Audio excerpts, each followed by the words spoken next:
स्नेह भरी बाबा की यादें, मीठी सी मुस्कान।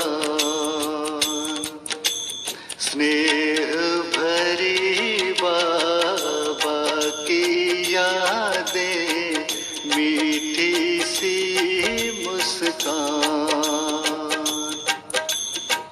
जन्म जन्म की प्यासी रूहों में भर जाती प्राण।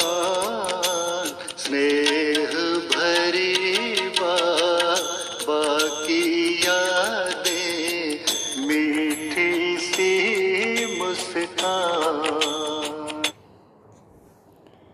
ओम शांति। आज बाप दादा के अव्यक्त रूप से चले हुए मधुर महावाक्य है। ओरिजिनल डेट 12 मार्च 1988। आज है 29 अगस्त 2021। मुरली के टाइटल है 3 प्रकार का स्नेह तथा दिल के स्नेही बच्चों की विशेषताएं। आज बाप दादा अपने स्नेही, सहयोगी और शक्तिशाली ऐसे तीनों विशेषताओं से संपन्न बच्चों को देख रहे हैं। यह तीनों विशेषताएं जिसमें समान हैं, वही विशेष आत्माओं में नंबर 1 आत्मा है।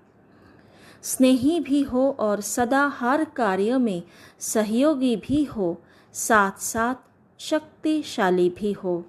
तो 3 विशेषताएं चाहिए, स्नेही, सहयोगी और शक्तिशाली। तो ये तीनों विशेषताएं समान रूप में जिस आत्मा में है वही नंबर 1 आत्मा है। स्नेही तो सभी है, लेकिन स्नेह में एक है दिल का स्नेह, दूसरा है समय प्रमाण मतलब का स्नेह और तीसरा है मजबूरी के समय का स्नेह। जो दिल का स्नेही है उसकी विशेषता यह होगी, वह सर्व संबंध और सर्व प्राप्ति सदा सहज स्वतः अनुभव करेंगे। एक संबंध की अनुभूति में भी कमी नहीं। जैसा समय वैसे संबंध के स्नेह के भिन्न भिन्न अनुभव करने वाले, समय को जानने वाले और समय प्रमाण संबंध को भी जानने वाले होंगे। अगर बाप जब शिक्षक के रूप में श्रेष्ठ पढ़ाई पढ़ा रहे हैं, ऐसे समय पर शिक्षक के संबंध का अनुभव ना कर सखा रूप की अनुभूति में मिलन मनाने व रू रिहान करने में लग जाए तो पढ़ाई की तरफ अटेंशन नहीं होगा। पढ़ाई के समय अगर कोई कहे कि मैं आवाज़ से परिस्थिति में बहुत शक्तिशाली अनुभव कर रहा हूँ, तो पढ़ाई के समय क्या यह राइट है? क्योंकि जब बाप शिक्षक के रूप में पढ़ाई द्वारा श्रेष्ठ पद की प्राप्ति कराने आते हैं, तो उस समय टीचर के सामने गॉडली स्टूडेंट लाइफ ही यथार्थ है। अर्थात उस समय हमें गॉडली स्टूडेंट समझकर बहुत एकाग्रता से बाबा की एक एक महावाक्य को सुनना है। उस समय हमें और कोई स्थिति का और कोई जैसे ड्रिल होता है वो नहीं करना है। इसको कहा जाता है समय की पहचान, प्रमाण संबंध की पहचान, संबंध प्रमाण स्नेह की अनुभूति। यही बुद्धि को एक्सरसाइज कराओ, जो जैसा चाहे जिस समय चाहे वैसे स्वरूप और स्थिति में स्थित हो सके। जैसे कोई शरीर में भारी है, बोझ है, तो अपने शरीर को सहज जैसे चाहे वैसे मोल्ड नहीं कर सकेंगे। ऐसे ही अगर मोटी बुद्धि है, अर्थात किसी न किसी प्रकार का व्यर्थ बोझ व व्यर्थ किचरा बुद्धि में भरा हुआ है, कोई ना कोई अशुद्धि है, तो ऐसी बुद्धि वाला जिस समय चाहे वैसे बुद्धि को मोल्ड नहीं कर सकेगा। अर्थात बुद्धि में अगर व्यर्थ बातें हैं, पास्ट की चिंतन है, प्रदर्शन पर चिंतन की बातें हैं, या फिर कोई विकारी भावनाएं हैं, ख्यालात है, तो वो जैसा चाहे, जिस समय जैसा चाहे, वो बुद्धि को चला नहीं सकते हैं। इसीलिए बाबा कहते बहुत स्वच्छ, महीन अर्थात अति सूक्ष्म बुद्धि, दिव्य बुद्धि, बेहद की बुद्धि, विशाल बुद्धि चाहिए। ऐसे बुद्धि वाले ही सर्व संबंध का अनुभव, जिस समय जैसा संबंध, वैसे स्वयं के स्वरूप का अनुभव कर सकेंगे। अर्थात बुद्धि क्या होना चाहिए?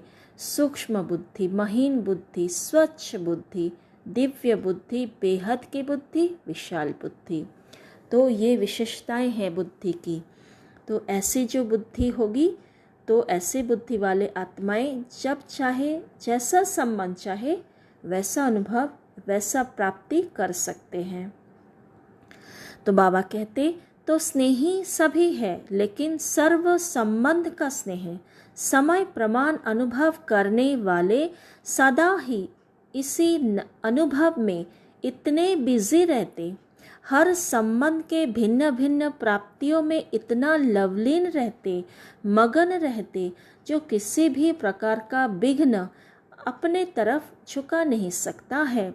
इसलिए स्वतः ही सहज योगी स्थिति का अनुभव करते हैं।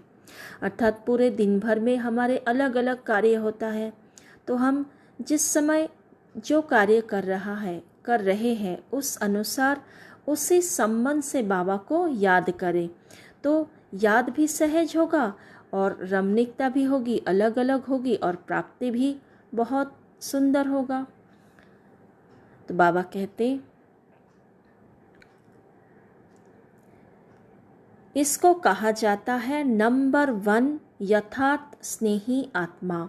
स्नेह के कारण ऐसी आत्मा के समय पर बाप द्वारा हर कार्य में स्वतः ही सहयोग की प्राप्ति होती रहती है। इस कारण स्नेह अखंड, अटल, अचल, अविनाशी अनुभव होता है। अर्थात हर कार्य में हम बाबा को साथ लेकर चल रहे हैं, इसलिए स्नेह क्या हो गया? अखंड, अटल, अचल, अविनाशी। समझा? यह है नंबर 1 स्नेह की विशेषता। दूसरे तीसरे का वर्णन करने की तो आवश्यकता ही नहीं, क्योंकि सब अच्छी तरह से जानते हो। तो बाप दादा ऐसे स्नेही बच्चों को देख रहे थे। आदि से अब तक स्नेह एक रस रहा है, वह समय प्रमाण, समस्या प्रमाण व ब्राह्मण आत्माओं के संपर्क प्रमाण बदलता रहता है। इसमें भी फर्क पड़ जाता है ना। आज स्नेह का सुनाया, फिर सहयोग और शक्तिशाली तीनों विशेषता वाली आत्मा का महत्व सुनाएंगे। तीनों ही जरूरी है। आप सब तो ऐसे स्नेही हो ना, प्रैक्टिस है ना। जब जहाँ बुद्धि को स्थित करने चाहो ऐसे कर सकते हो ना। कंट्रोलिंग पावर है ना। रूलिंग पावर तब आती है जब पहले कंट्रोलिंग पावर हो। अर्थात मुझ आत्मा का मन बुद्धि के ऊपर पूरा कंट्रोल होना चाहिए। जब चाहे, जहाँ चाहे, जिस स्थिति को अनुभव करना चाहे उस स्थिति में मन बुद्धि को हम लगा सके, यूज़ कर सके, तो उसी को कहते हैं कंट्रोलिंग पावर। अगर कंट्रोलिंग पावर आ जाएगा तो रूलिंग पावर भी स्वतः ही आ जाती है।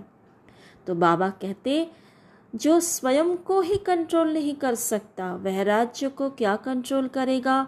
इसलिए स्वयं को कंट्रोल में चलाने की शक्ति का अभ्यास अभी से चाहिए, तभी राज्य अधिकारी बनेंगे।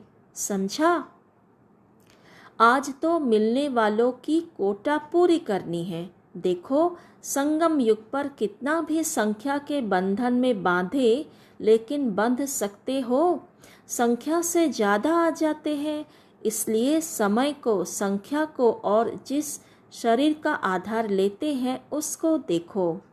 इसी विधि से चलना पड़ता है। वतन में यह सब देखना नहीं पड़ता, अर्थात समय भी देखना होता है, साकारी दुनिया में संख्या भी देखना होता है। और गुलजार दादी के तन के आधार लेकर बाप दादा आते हैं, तो गुलजार दादी का तन का भी ख्याल रखना होता है, लेकिन सूक्ष्म वतन में ये सब देखना नहीं होता। बाबा कहते वतन में ये सब देखना नहीं पड़ता, क्योंकि सूक्ष्म शरीर की गति स्थूल शरीर से बहुत तीव्र है। एक तरफ साकार शरीरधारी, दूसरे तरफ फरिश्ता स्वरूप, दोनों के चलने में कितना अंतर होगा। फरिश्ता कितने में पहुँचेगा और साकार शरीरधारी कितने में पहुँचेगा, बहुत अंतर है। अर्थात फरिश्ते तो सेकंड में पहुँच सकता है, लेकिन साकार शरीर को कहाँ ना कहाँ पहुँचने के लिए साधन चाहिए। ब्रह्मा बाप भी सूक्ष्म शरीरधारी बन कितनी तीव्र गति से चारों ओर सेवा कर रहे हैं। वही ब्रह्मा साकार शरीरधारी रहे और अब सूक्ष्म शरीरधारी बन कितना तीव्र गति से आगे बढ़ और बढ़ा रहे हैं। यह तो अनुभव कर रहे हो ना। सूक्ष्म शरीर की गति इस दुनिया के सबसे तीव्र गति के साधनों से तेज है। तो इस दुनिया की सबसे तीव्र गति की साधन है रॉकेट, तो सूक्ष्म शरीर की जो गति है वो रॉकेट से भी तेज है। एक ही सेकंड में उसी समय अनेकों को अनुभव करा सकते हैं। जो सब कहेंगे कि हमने इस समय बाप को देखा या बाप से मिले, हर एक समझेगा कि मैंने रो रिहान की, मैंने मिलन मनाया, मेरे को मदद मिली, क्योंकि तीव्र गति के कारण एक ही समय पर हर एक को ऐसा अनुभव होता है जैसे मैंने किया। अर्थात बाप दादा अव्यक्त रूप में है, फरिश्ता रूप में है, तो एक ही समय बहुत बहुत सारे आत्माओं को अनुभव करा सकते हैं। जो जैसा अनुभव करना चाहे करा सकते हैं। तो फरिश्ता जीवन बंधन मुक्त जीवन है।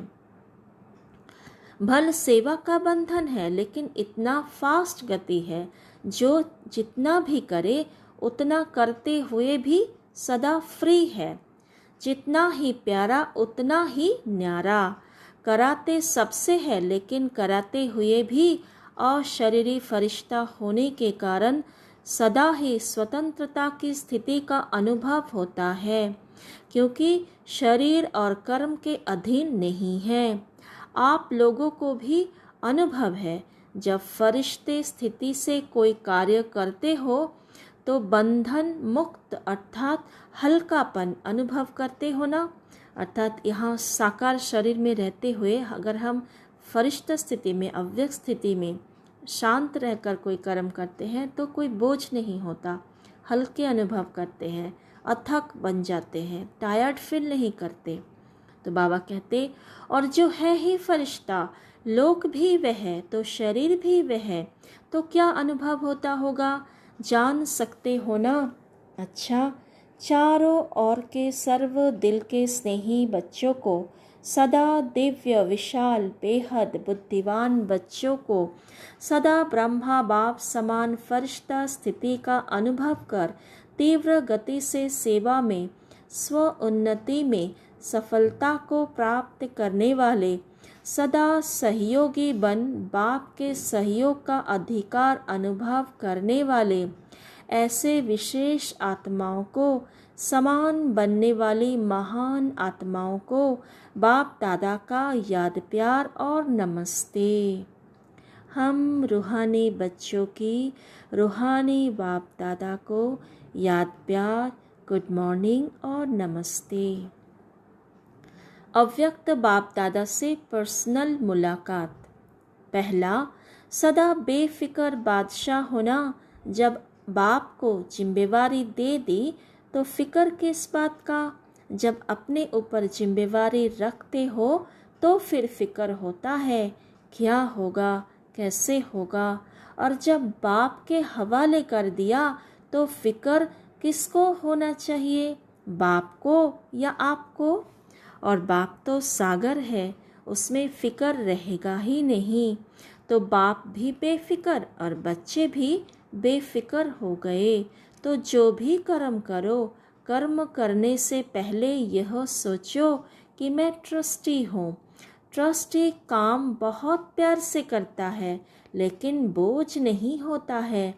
ट्रस्टी का अर्थ ही है सब कुछ बाप तेरा। तो तेरे में प्राप्ति भी ज़्यादा और हल्के भी रहेंगे, काम भी अच्छा होगा, क्योंकि जैसे स्मृति होती है वैसी स्थिति होती है।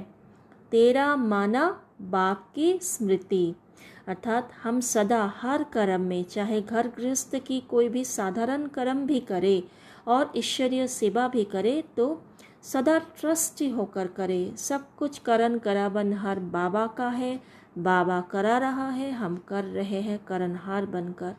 यह स्मृति से कार्य करेंगे तो सफलता मिलेगी, बहुत बहुत प्राप्ति होगी और कोई बोझ नहीं होगा, हल्के रहेंगे और स्थिति भी बहुत ऊंची रहेगी और बाबा की याद भी रहेगी। तो बाबा कहते कोई रिवाजी महान आत्मा नहीं है, बाप है। तो जब तेरा कह दिया तो कार्य भी अच्छा और स्थिति भी सदा बेफिक्र। जब बाप ऑफर कर रहा है कि फिक्र दे दो, फिर भी अगर ऑफर नहीं माने तो क्या कहेंगे? बाप की ऑफर है, बोझ छोड़ो। तो सदा बेफिक्र रहना है और दूसरों को बेफिक्र बनने की अनुभव से विधि बतानी है, अर्थात स्वयं पहले अभ्यास करना है, प्रैक्टिस करना है बाबा को बोझ जिम्मेवारी देने का, फिर उसी अनुभव के अथॉरिटी बनकर अनुभव के आधार पर दूसरों को भी सिखाना है। तो बाबा कहते बहुत आशीर्वाद मिलेगी, किसका बोझ व फिक्र ले लो तो दिल से दुआएं देंगे, तो स्वयं भी बेफिक्र बादशाह और दूसरों की भी शुभ भावना की दुआएं मिलेगी। तो बादशाह हो, अविनाशी धन के बादशाह हो। बादशाह को क्या परवाह, विनाशी बादशाह को तो चिंता रहती है, लेकिन यह अविनाशी है। अच्छा, दूसरा है अविनाशी सुख और अल्पकाल का सुख, दोनों के अनुभवी होना। अल्पकाल का सुख है स्थूल साधनों का सुख और अविनाशी सुख है ईश्वरीय सुख। तो सबसे अच्छा सुख कौन सा है? ईश्वरीय सुख जब मिल जाता है तो विनाशी सुख आपे ही पीछे पीछे आता है। जैसे कोई धूप में चलता है तो उसके पीछे परछाई आपे ही आते हैं। अगर कोई परछाई के पीछे जाए तो कुछ नहीं मिलेगा। तो जो ईश्वरीय सुख की तरफ जाता है उसके पीछे अल्पकाल का सुख स्वतः ही परछाई की तरह आता रहेगा, मेहनत नहीं करनी पड़ेगी। जैसे कहते हैं जहाँ परमार्थ होता है वहाँ व्यवहार स्वतः सिद्ध हो जाता है। ऐसे ईश्वरीय सुख है परमार्थ और विनाशी सुख है व्यवहार, अर्थात हमें ईश्वरीय सुख की प्राप्ति के पीछे भागना है, उसकी प्रयास करना है, उसके लिए हमें लक्ष्य रखना है, ईश्वरीय सुख की प्राप्ति ही करनी है। तो विनाशी सुख अर्थात जो साधनों का सुख है वो पीछे पीछे परछाई की तरह आएगी। तो बाबा कहते तो परमार्थ के आगे व्यवहार आपे ही आता है। तो सदा इसी अनुभव में रहना जिससे दोनों मिल जाए, नहीं तो एक मिलेगा और वह भी विनाशी होगा। कभी मिलेगा कभी नहीं मिलेगा, क्योंकि चीज़ ही विनाशी है, उससे मिलेगा ही क्या। जब ईश्वरीय सुख मिल जाता है तो सदा सुखी बन जाते हैं, दुख का नाम निशान नहीं रहता। ईश्वरीय सुख मिला माना सब कुछ मिला, कोई अप्राप्ति नहीं रहती। अविनाशी सुख में रहने वाला विनाशी चीज़ों को न्यारा होकर यूज करेगा, फंसेगा नहीं। अच्छा, तीसरा है सदा अपने को कल्प पहले वाली विजयी पांडव समझते हो। जब भी पांडव के यादगार चित्र देखते हो तो ऐसे लगता है कि यह हमारा यादगार है। तो पांडव अर्थात सदा मजबूत रहने वाले, इसलिए पांडव के शरीर लंबे चौड़े दिखाते हैं, कभी कमजोर नहीं दिखाते। आत्मा बहादुर है, शक्तिशाली है, उसके बदले में शरीर शक्तिशाली दिखाए हैं। पांडवों की विजय प्रसिद्ध है। कौरव अक्षौनी होते भी हार गए और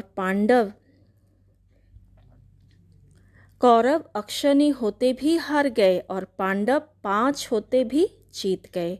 क्यों विजयी बने? क्योंकि पांडवों के साथ बाप है। पांडव शक्तिशाली है, आध्यात्मिक शक्ति है, इसलिए अक्षौनी कौरवों की शक्ति उनके आगे कुछ भी नहीं है। ऐसे होना, कोई भी सामने आए, माया किसी भी रूप में आए, तो भी वह हार खाकर जीत जा ना सके, इसको कहते हैं विजयी पांडव। अर्थात हमें सदा याद रखना है कि हम परमात्म छत्र छाया में हैं, परमात्मा स्वयं साथ है, आध्यात्मिक शक्ति हमारे साथी है, तो हम सदा विजयी पांडव है। तो बाबा कहते, माताएं भी पांडव सेना में होना या घर में रहने वाली हो, जो कमजोर होता है वो घर में छिपता है, बहादुर मैदान में आता है। तो कहाँ रहती हो, मैदान में या घर में? तो बाबा पूछ रहे हैं, कहाँ रहती हो, मैदान में या घर में? तो सदा इस नशे में आगे बढ़ते रहो कि हम पांडव सेना के विजयी पांडव है। चौथा है, अपने को बेहद के निमित्त सेवाधारी समझते हो। बेहद के सेवाधारी अर्थात किसी में भी मैंपन के व मेरेपन की हद में आने वाले नहीं। बेहद में न मैं है न मेरा है, सब बाप का है, मैं भी बाप का, तो सेवा भी बाप की, इसको कहते हैं बेहद सेवा। ऐसे बेहद के सेवाधारी हो या हद में आ जाते हो। बेहद के सेवाधारी बेहद का राज्य प्राप्त करते हैं। सदा बेहद बाप, बेहद सेवा और बेहद राज्य भाग्य, यही स्मृति में रखो तो बेहद की खुशी रहेगी। तो बेहद की खुशी पाने के लिए हमें क्या करना होगा? सदा बेहद के बाप अर्थात शिव बाबा की याद में रहना होगा। बेहद सेवा और बेहद राज्य भाग्य, इसी स्मृति में रहना होगा। हद में खुशी गायब हो जाती है, बेहद में सदा खुशी रहेगी। अच्छा, विदाई के समय अभी तो सेवा के प्लान बहुत अच्छे बनाए हैं।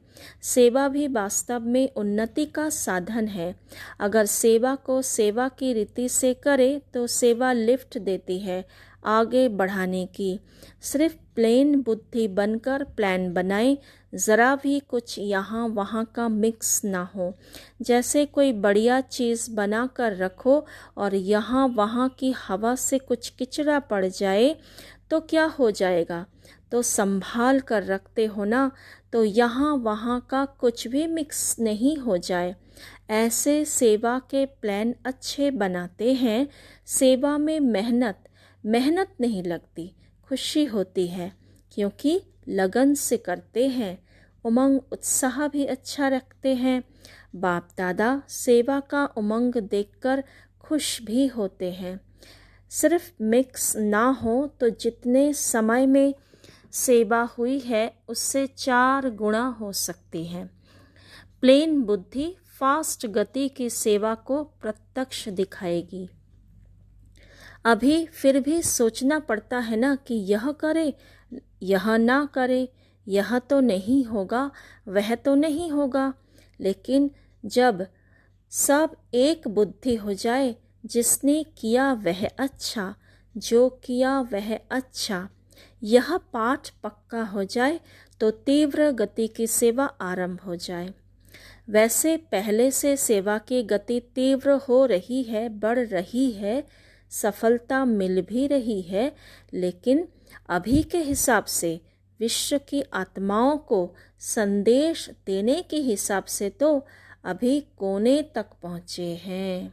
अर्थात सेवा जो है वो बढ़ रहे हैं, लेकिन सभी आत्माओं तक सेवा पहुंची नहीं है, सभी आत्माओं को संदेश नहीं पहुंचे हैं। तो बाबा कहते कहाँ 550 करोड़ आत्माएं और कहाँ संदेश पहुंचा होगा तो 1 करोड़ या 2 करोड़ तक, बाकी कितने पड़े हैं। हाँ, राजधानी के नज़दीक वाले पहुंच गए हैं, लेकिन चाहिए तो सब, वर्षा तो सबको देना है, चाहे मुक्ति दो चाहे जीवन मुक्ति दो, लेकिन देना तो सबको है। एक भी बाप का बच्चा वंचित तो नहीं रह जाए। कैसे भी बाप के वर्षे के अधिकारी तो बनना ही है, चाहे किसी भी विधि से संदेश सुने। इसके लिए चाहिए तीव्र गति। यह भी समय आ रहा है, होती जाएगी। अभी धीरे धीरे सभी धर्म वाले अपनी बातों में मोल्ड हो रहे हैं। पहले कट्टर रहते थे, अभी मोल्ड हो रहे हैं। चाहे क्रिश्चियन है चाहे मुस्लिम है, लेकिन भारत की फ़िलॉसफ़ी के अंदर से रिगार्ड देते हैं, क्योंकि भारत की फ़िलॉसफ़ी में सब प्रकार की रमणीकता है, ऐसे और धर्म में नहीं है। कहानियों की रीति से, ड्रामा की रीति से भारत की फ़िलॉसफ़ी का जिस प्रकार से वर्णन करते हैं वैसे और धर्म में कहाँ भी नहीं है। इसलिए जो एकदम कट्टर रहे हैं वह भी अंदर अंदर समझते हैं कि भारत की फ़िलॉसफ़ी, उसमें भी आदि सनातन फ़िलॉसफ़ी कम नहीं है। वह भी दिन आ जाएंगे जो सब कहेंगे कि अगर फ़िलॉसफ़ी है तो आदि सनातन धर्म की है। हिंदू शब्द से बिगड़ते हैं, लेकिन आदि सनातन धर्म को रिगार्ड देंगे। गॉड एक है तो धर्म भी एक है, हम सब का धर्म भी एक है। यह धीरे धीरे आत्मा के धर्म की तरफ आकर्षित होते जाएंगे। अच्छा, आज का वरदान, मनन शक्ति द्वारा वेस्ट के वेट को समाप्त करने वाले सदा शक्तिशाली भव। मनन शक्ति द्वारा वेस्ट के वेट को समाप्त करने वाले सदा शक्तिशाली भव। आत्मा पर वेस्ट का ही वेट है। वेस्ट संकल्प, वेस्ट वाणी, वेस्ट कर्म, इससे आत्मा भारी हो जाती है। अब इस वेट को खत्म करो। इस वेट को समाप्त करने के लिए सदा सेवा में बिजी रहो। मनन शक्ति को बढ़ाओ। मनन शक्ति से आत्मा शक्तिशाली बन जाएगी। जैसे भोजन हजम करने से खून बनता है, फिर वह शक्ति का काम करता, ऐसे मनन करने से आत्मा की शक्ति बढ़ती है। अर्थात बाबा कहते हैं कि चिंतन क्या करना है, ज्ञान का चिंतन, ज्ञान का मनन, ज्ञान का सिमरन, तो हमारे व्यर्थ चिंतन, व्यर्थ बातें सब कुछ समाप्त हो जाएगा। तो आत्मा पर कोई बोझ नहीं रहेगा, आत्मा हल्की हो जाएगी। तो आत्मा हल्की होगी तो जब चाहे जैसा चाहे आत्मा को, अर्थात मन बुद्धि को हम उड़ा सकते हैं। आज का स्लोगन है, जो अपने स्वभाव को सरल बना लेते हैं उनका समय व्यर्थ नहीं जाता। जो अपने स्वभाव को सरल बना लेते हैं उनका समय व्यर्थ नहीं जाता। अर्थात सरल स्वभाव माना कोई क्वेश्चन नहीं करता, ज़्यादा क्वेश्चन में उलझते नहीं हैं। ऐसा क्यों, वैसा क्यों, ये परिस्थिति क्यों आई, वो ऐसा क्यों कर रहे हैं, ये सब क्वेश्चन जिसके मन में नहीं आता है, जो सदा निश्चिंत रहता है, ड्रामा का पार्ट जिसका पक्का है, वो सरल बन जाता है और उसका भी समय बच जाता है। अच्छा, ओम शांति। आज के मुरली से मुख्य सम्मान। पहला, मैं बाप दादा के स्नेही सहयोगी शक्तिशाली आत्मा हूँ। मैं बाप दादा के स्नेही सहयोगी शक्तिशाली आत्मा हूँ। दूसरा, मैं आत्मा गॉडली स्टूडेंट हूँ।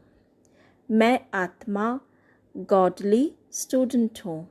तीसरा, मैं आत्मा स्वच्छ बुद्धि, अति सूक्ष्म बुद्धि, दिव्य बुद्धि संपन्न हूँ। मैं आत्मा स्वच्छ बुद्धि, अति सूक्ष्म बुद्धि, दिव्य बुद्धि संपन्न हूँ। चौथा, मुझ आत्मा का स्नेह अखंड, अटल, अचल, अविनाशी है। मुझ आत्मा का स्नेह अखंड, अटल, अचल, अविनाशी है। पांचवा, मैं अशरीरी फरिश्ता हूँ। मैं अशरीरी फरिश्ता हूँ। छठा, मैं आत्मा बाप दादा के विशाल, बेहद बुद्धिमान बच्चा हूँ। मैं आत्मा बाप दादा के विशाल, बेहद बुद्धिमान बच्चा हूँ। सातवां, मैं आत्मा ब्रह्मा बाप समान फरिश्ता स्थिति का अनुभव करने वाली हूँ। मैं आत्मा ब्रह्मा बाप समान फरिश्ता स्थिति का अनुभव करने वाली हूँ। आठवां, मैं आत्मा स्व उन्नति में सफलता को प्राप्त करने वाली हूँ। मैं आत्मा स्व उन्नति में सफलता को प्राप्त करने वाली हूँ। नौवां, मैं बाप दादा के सदा सहयोगी आत्मा हूँ। मैं बाप दादा के सदा सहयोगी आत्मा हूँ। 10वां, मैं ट्रस्टी आत्मा बेफिक्र बादशाह हूँ। मैं ट्रस्टी आत्मा बेफिक्र बादशाह हूँ।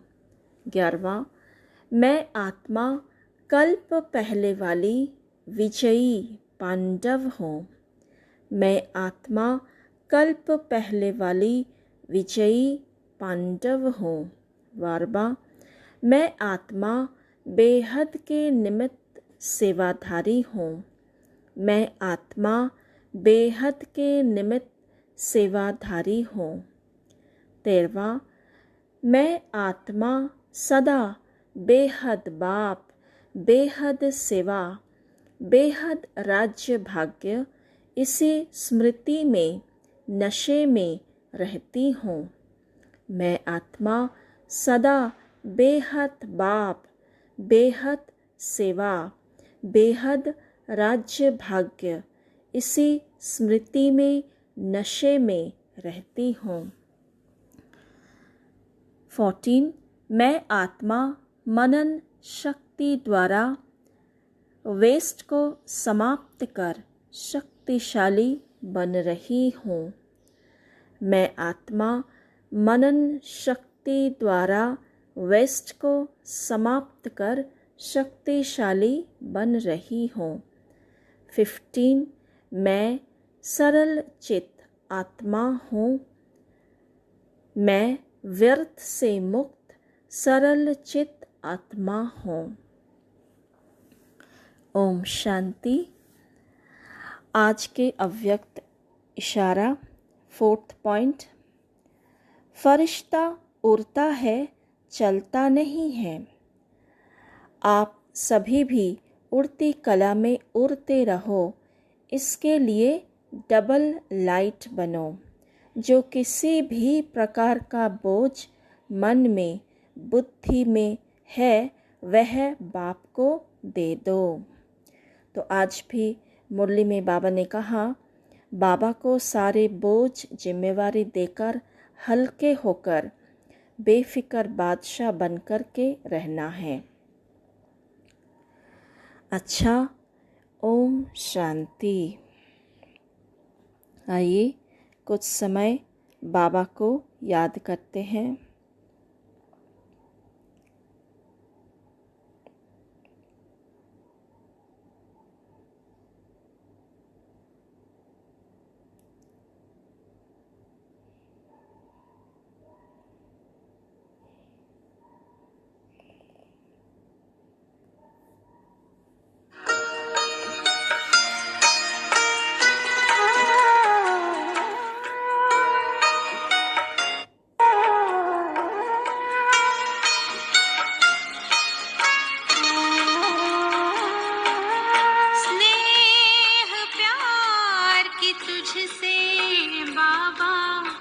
बांधी है